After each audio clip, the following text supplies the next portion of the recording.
Itura ria Karura gicigo-ini kia ubunge gia Kiambaa nikuo gukirite kieha thutha wa kahii kari na wathe kuhira nyumba nginya karakua mutino-ini uria uracinire nyumba 5.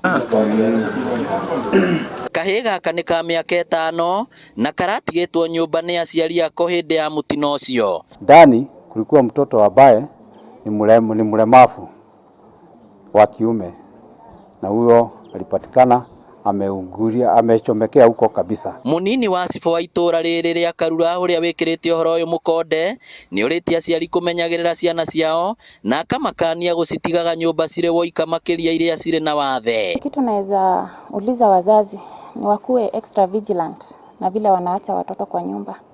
Because kama huyo mtoto angekuwa na mtu anamwangalia, maybe tungejua, ama neighbors, unaalata hata neighbors wajue kuna mtoto kwa nyumba na hali ya yule mtoto. Uria rugamirire nyumba icio iria ni cia gukomborithia ni atariirie uria muingi hamwe na maabitha kuhoria mwaki marageririe kuhoria na kuhonokia kamwana kau, no indi mageria mao marakinya muthia matari na umithio. Saidiana na wakaaji wa huku Karura tukaweza kuzima ile moto, angalau hasara ilikuwa imefanyika kubwa sana, na hatimaye ndio tumekuja kugundua kulikuwa na mtoto mmoja ndani ya ile nyumba. Gukiri uguo andu a wendi mwega ni moretio guteithiriria family iria irahutirio ni mutino ucio. Hali nyumba yenyewe imeenda hasara juu roof yote imemwagika na zile vitu tumejenga nazo mingi yake imeugua.